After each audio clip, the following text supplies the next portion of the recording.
show is here. Yo, our mission is clear. It's time to change healthcare. Have no fear.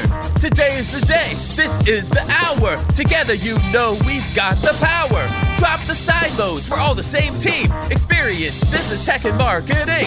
How can anyone be satisfied with the way things have always been? Yeah, we've tried. So join us now. Join the revolution. Consumer first health is the evolution. Status quo, more like status no. Yeah, this is the healthcare rap. Y'all, come on, let's go. New choices, new platforms, new care models. In the healthcare of tomorrow, consumers win. But who will design it? What will it look like? And how long will it take? We're here to answer those questions with some provocative thinking about how to create the healthcare that people actually want. Ready to roll up your sleeves, look at the world a little differently, and explore the frontiers of consumer health together? Join us. This is the Healthcare Wrap. Welcome back. I'm Jared Johnson from Shift Forward Health, and here's what's going to go down today. We have the flavor of the week about AWS Health Scribe, the new clinical documentation service featuring generative AI. In what ways can improving the clinician experience lead to a better consumer experience? And how can we look more often from the outside in? I'll talk about that. Then David Clark joins us to share keys for approaching staffing. He shares tips for job seekers and traits that make a good healthcare executive in today's up and down environment. It's time to dive right in. Are you ready? Let's go.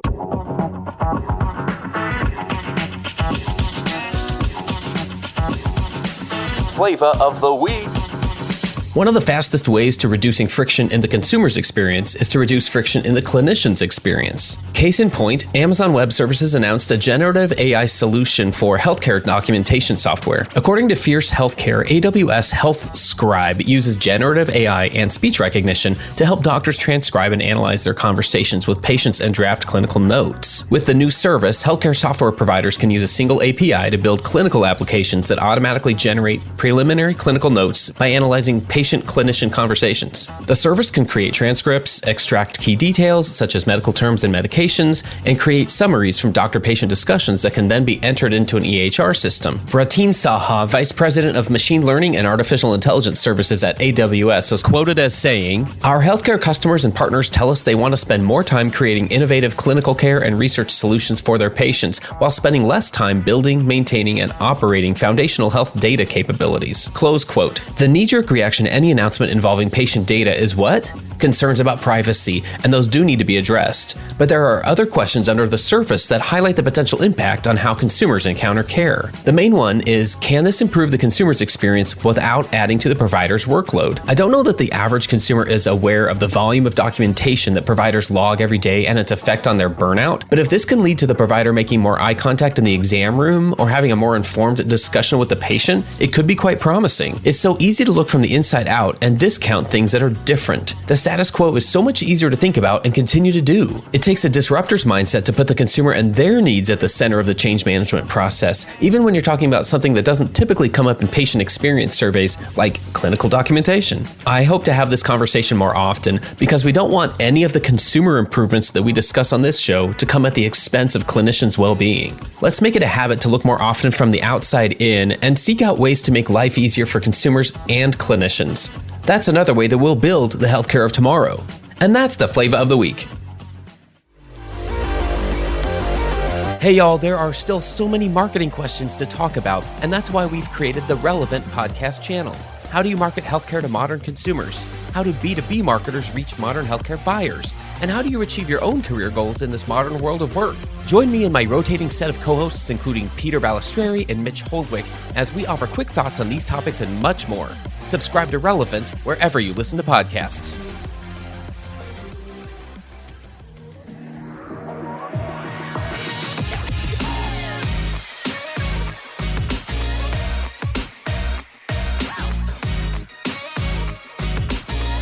The flow. All right, everyone, let's get into the flow. Please give it up for my guest this week. I'm here with David Clark, VP of Business Development for the Tolan Group.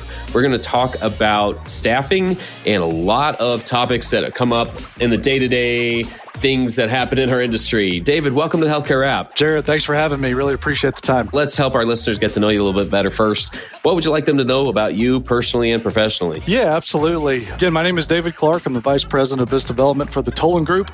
We're a healthcare executive search firm out of the St. Augustine, Florida area, just south of Jacksonville. But from a personal standpoint, originally from Memphis, Tennessee, but again, hail in the Jacksonville, Florida area with my 2 kids and my wife and my dog. So we love the beach. Come visit. I love it. I hope that doesn't lead to any rivalry challenges when you talk came from Tennessee, now you're in Florida.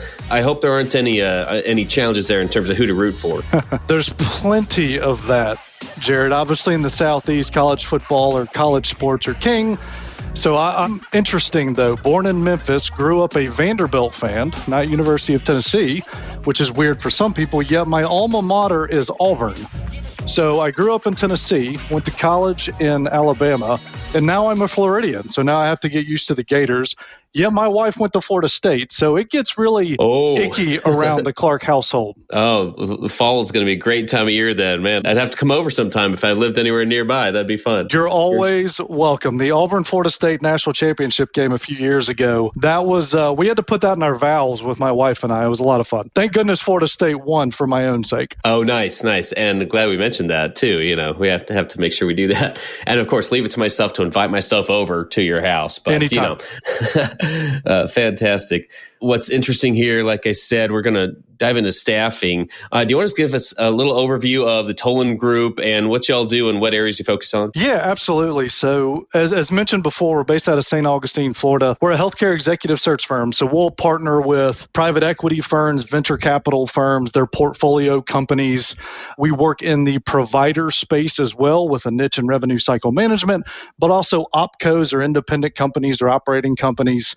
And like I'd mentioned, public companies. And what we do is partner appropriately with the fund, the board, or the leadership team to really assess and identify senior level executives, senior vice presidents, and vice presidents within the healthcare sector. So that could be services, behavioral health, technology. Again, slice and dice that up 1,000 different ways. There's a lot of different sectors we focus in. And of course, we can build entire teams as well. We typically start at that executive level, but again, can get down to that director manager level, building entire teams on a permanent type of basis. And we do that throughout the country. So is there anything top of mind when you mention approaching a staffing situation for a provider organization versus a PE-backed organization?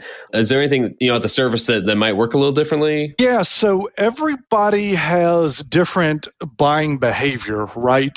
Providers or the hospital world has different buying behavior. So if you're in a boardroom with the CFO there, as we all know, margins are very, very tight these days. It feels like reimbursements decreasing. Lord knows what CMS is doing these days. So those are tough conversations to have simply as far as what they're looking to identify. With the PE-backed folks, they have limited partners. So typically they have a good deal of funds in which they can spend. But these individuals are obviously very, very intelligent. So they're looking for qualified individuals, but the negotiation can be a little bit more stringent, if you will, but they have more money to spend. In other words, they will perhaps pay a little bit more for a C-level individual that qualifies for the role. Whereas that hospital CFO kind of looks down at the budget and says, hey, I can only max out at this particular number. So it definitely depends on not only the buying behavior of the person, but obviously the industry in which you're trying to place. Yeah, I ask that because in the past we've had a couple of episodes that talk about the digital health talent wars, and I think that's one place that manifests is absolutely in whether it's the compensation side of it or just the search approach to things. So we can get into that later, but I appreciate making that distinction because, yeah, they're different groups and then, like you said, different buying behavior. I love that thought there. Well, tell you what, let's start with kind of a state of the state, if you will. We want to talk about how do we approach staffing. It's in the middle of 2023. This is an odd year in all ways. It's not necessarily very predictable, I feel like. So staffing, while it's part of almost every conversation at a large scale in just about every type of healthcare organization, it's seen very differently. I know it's approached differently. And so there are no doubt things that you've seen and heard and experienced and been a part of that can help us just understand the right way to do things, or at least ways that are more effective in this kind of crazy world we're living in right now. So maybe we can start with the state of the job market right now in the industry. I know we see a lot of headlines about layoffs in other industries. Sometimes that creeps into healthcare a little bit, but state of the state, like 30,000 foot view, what's the market like right now? Yeah, so kind of depending on sector, like we had mentioned before, overall the market remains active, right? There are always talented individuals looking for open opportunities. I think we can agree on that. Some folks may come in and say, hey, I can't find an opportunity. They're out there, right? We just need to be networking, connecting, assessing, identifying those opportunities in the market. One huge piece of advice I always recommend is connect, network with people, right? We can press the apply button all day, every single day these days. It is about who you know, right? Because let's be honest, the apply button goes in, I'm sure my HR friends are going to love me for this, it goes into some large bucket, right? And if there's algorithms in that bucket, if you will, and if that resume is not matching that algorithm, you're not even going to get it slated. So I'd highly, highly encourage start building a network. I would tell early careerists that. I would tell my dad, who is retired now, to continue to do that, because it is all about who you know, and obviously building that trust and that relationship. So I do think we can agree. Again, the talent is out there. It's just matching that open opportunity, and that's obviously what we do. So yeah, there have certainly been some interesting changes and dynamics, especially with pre-COVID, during COVID, post-COVID. And yeah, Jared, you mentioned some of the layoffs. Layoffs have been happening ever since mankind was created, right? Ever since we all, unfortunately, that's just part of business. And those that run the business have to make those really, really hard decisions. But there will always be talent, because we are people, and obviously God-given talents that we can use. And again, the opportunities are there. So like I said, it's about that networking. It's about finding those that can coach, can mentor you through processes like that, or finding partners like somebody like myself or our firm out there that is in the market and can kind of coach you through what the market is giving, the approach, right? Whether it's an executive level or a VP, SVP, whatever that may be, there's resources out there. So try to find them and utilize them. Are there new types of positions that you're being asked to staff right now? Or are they kind of some of the tried and true types of leadership positions that have been in place for a while? Like, what about the types of positions that you're seeing out there? Sure. So I know everybody loves this answer, but it's across the board, right? As a executive search firm, obviously the majority of the roles that we see are C-suite. CEOs, CFOs have been the number one role requested and filled for the Tollin Group. But CFOs are certainly blowing up. We can talk finances and why that's so important. COOs, those are really the top three. But then, of course, kind of scaling out that C-suite, CHROs. We've seen chief diversity, chief sales, chief growth, chief revenue, right? Now you're getting into this really CXO, right? So we've seen a really onslaught of all C-level individuals and roles. But then again, we've actually done conferences around this too, the importance of mid-level management, right? The C-suite is so very important, yes, culture, vision, etc. But what about those that are living it every single day, the day-to-day operations, the grit and grind of really keeping the company moving forward? SVPs, VPs, directors, managers, right? Those are all roles, if you will, or titles. And of course, fill in the blank, right, Jared? If it's a CFO starting at the top, then you're looking at VPs of finance, you're looking at FP&As, you're looking at controllers, getting into the accounting world, right? So a lot of finance opportunities coming in. But as far as what we're seeing, again, CFO has been the most popular, but really it's across the board. I didn't mention marketing. I didn't mention HR. Sales has been blowing up as far as business development, because again, that growth that a lot of these companies are seeking now. So it is really across the board on what we're seeing, not only on the individual responsibilities, but the title itself. Again, C-suite or a director. It makes a lot of sense that, it's across the board. It's going to depend on those individual needs. That's exactly right. Just one other thing, you read the articles about all these large tech companies laying off, et cetera. Well, just know that people are also hiring, right? You just don't see that as much. You hear the huge layoffs, but when was the last time you saw a huge hiring, right? Oh my gosh, Meta or Twitter just hired 600 people. They're being employed, right? You'll see every now and then large companies building new plants or et cetera can open this many jobs in communities. Absolutely. But where is the news about all those that are getting hired instead of just laid off? Seriously, it is. It's so easy to just scan headlines, scan your feed and see, oh, there's another one. I mean, I do. I see it on LinkedIn like all the time. And I'm like, part of me says, I know that's not all that's going on, but that's all I'm seeing reported. So that honestly, that's helpful to know. The organizations aren't going away. Correct. There are opportunities out there. What are some of the questions that you get commonly from clients right now regarding staffing? So timeline. Gosh, when can we have this person in? I needed them yesterday.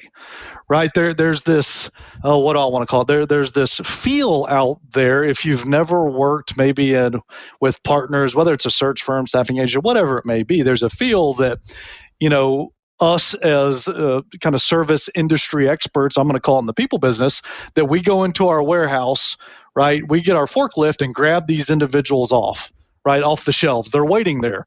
There's the purple squirrel. Well, unfortunately, it just simply doesn't happen that way. Now, we're all connected. We're networked. We have a very large stable, if you will. But there is no doubt that, again, there's this feel out there that, hey, David, gosh, I needed my CEO yesterday. Oh, okay, you can have them next week. That's fantastic. Well, you don't want a CEO that fast, right? You want to do your diligence as far as finding the right individual, and that's all the way down the line. So there is no doubt time. When can I have my individual? Obviously, we get in a lot into qualifications. That's pretty standard. One of the biggest questions now, though, Jared, actually maybe a couple of them, since COVID, two big ones have really popped up. The hybrid approach, so working remotely, everybody's heard that now, but prior to COVID, we didn't hear that much, right? So even our C-suite individuals are being asked, can you come into the office 5 days a week? Can you come in only 3 days a week? Oh, you don't even have to relocate to where our headquarters is. You can work fully remote, and that's across the board. So it's this hybrid approach of where these individuals can be domiciled. So that's been interesting conversation. And then secondly, this is more for really senior leadership, but how do you manage a crisis? What is your crisis management protocol? Where did that come from? COVID-19. Nobody had that in the playbook. Correct me if I'm wrong, but I don't think anybody knew this was coming. So guess what? These senior leaders kind of scrambled to a degree in all sectors, right? This isn't just healthcare, all over the place on, oh my gosh, COVID-19, this is a pandemic. Where's the playbook for this? Maybe there were some out there. Most of what we heard, they kind of had to drum it up on the fly. So post-COVID, bringing us now to current, what is your crisis management protocol? So those two have really been the two, I'm going to say newer questions, if you will. The rest are kind of standard, but those two really kind of come up to top, no doubt. That's fascinating because they do kind of apply regardless of the specialty or the role. Everyone wants to know that. That's fascinating. Yeah, absolutely. Well, on the flip side of that, I'm thinking about somebody who is being considered for a position like this. What traits and qualifications are you looking for there? What makes a good healthcare executive today? Yeah, sure. Another good question. So, when you break down the executives, if you will, obviously healthcare doesn't just do it, right? We all know healthcare is very large. It's very complex. You mentioned digital health. I have an RCM background as well.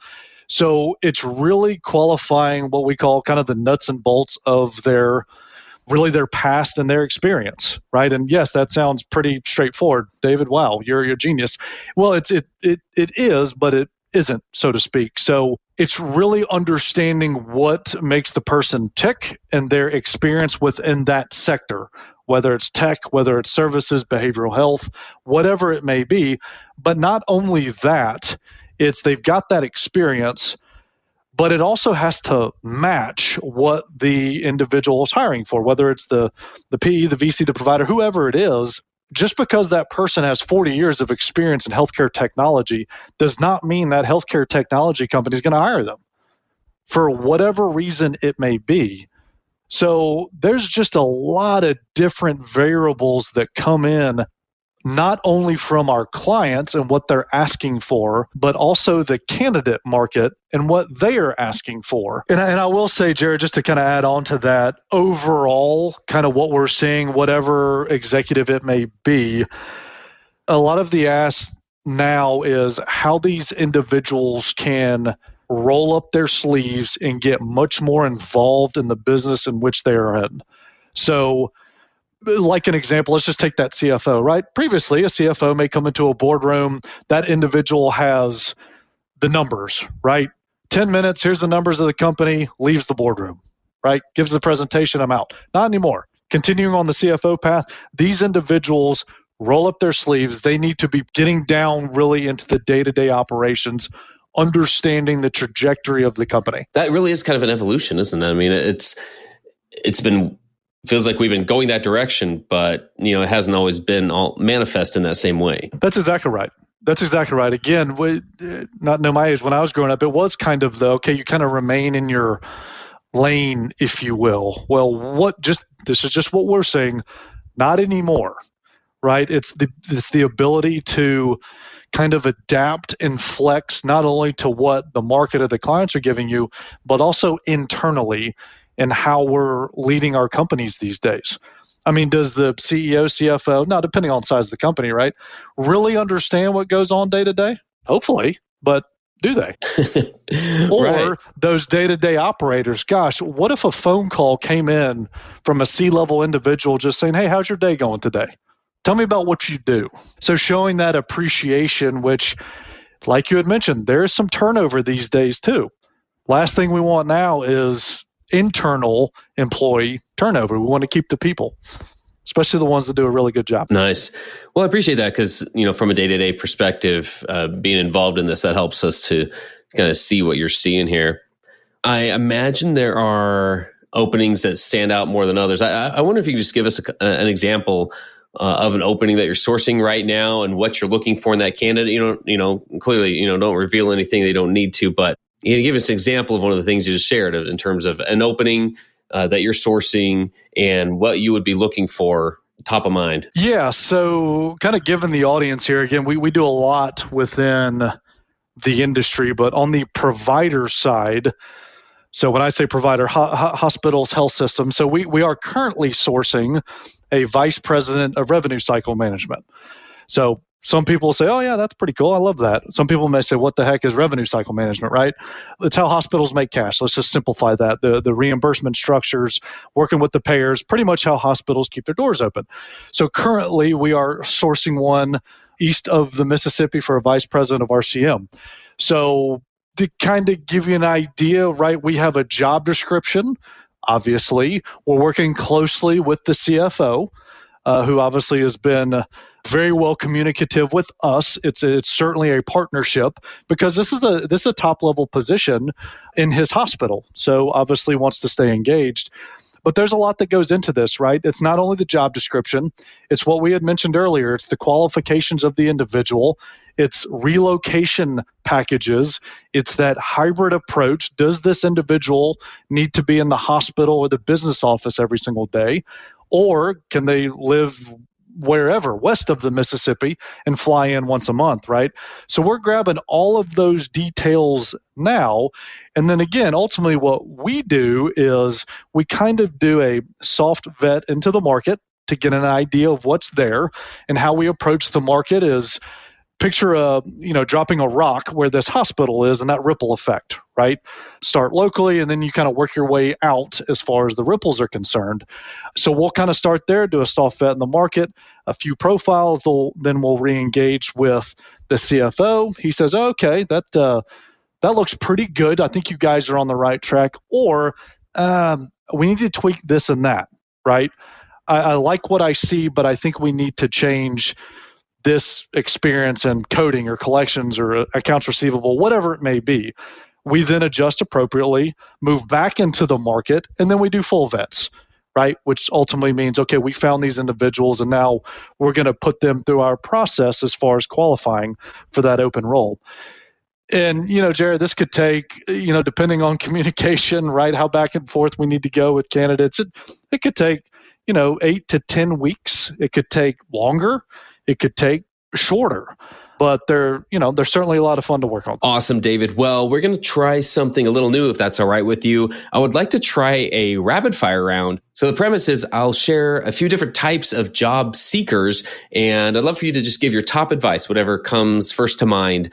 So don't think about it too much, but let's try these one by one. Let's start with, ready for this first one? Oh, man. All right. You're putting me to it. I got it. All right. The first one is early careerist. Early careerist. Yeah, get involved. Early careerist, if that's in college, 1 to 2 years out in the industry, get involved, meet your people, build trust.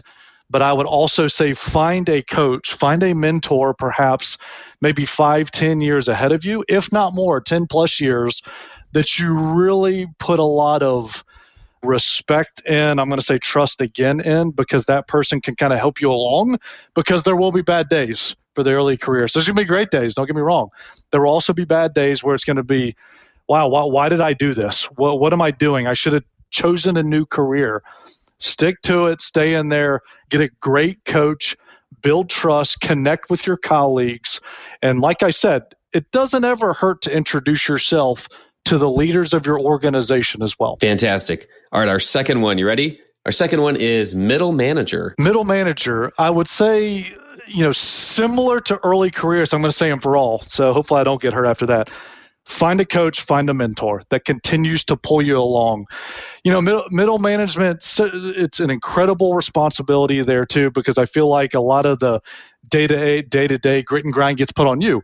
Early careers, no offense, but you're still kind of learning. Middle management, you're in the grit and grind. You're looking for that next opportunity to get to upper level management. So how do you do that? Coach, mentor those early careers, right? You may not be able to make it to that upper level until you find perhaps a replacement for you. So show that you can lead, show that you can coach, show that you can mentor, continue to outperform, meet KPIs or whatever it may be, right? But I'd also say believe in yourself, but don't take a step backwards. In other words, if you're middle management, if indeed you are wired to continue your career, keep going. Don't stop and say, gosh, this is too hard. I want to go back to whatever role I was just in because I didn't know it was going to be this much responsibility. I'd encourage you not to do that. But obviously, people are wired differently. So hopefully that helps. And I'd say definitely at this range in early careers too, find some good books. Those leaders that have shown what they have done, how they've done it, how they've gotten through their careers. So find some good books too. Very nice. And last one here. David, you ready for this one? The last one, I think this will be your favorite, C-suite or executive leader. Our favorites, right? Find a coach, find a mentor. You could be 75, right? But there's probably a 90-year-old out there that can tell you something you didn't know today. No doubt. So I'm going to keep that across the board.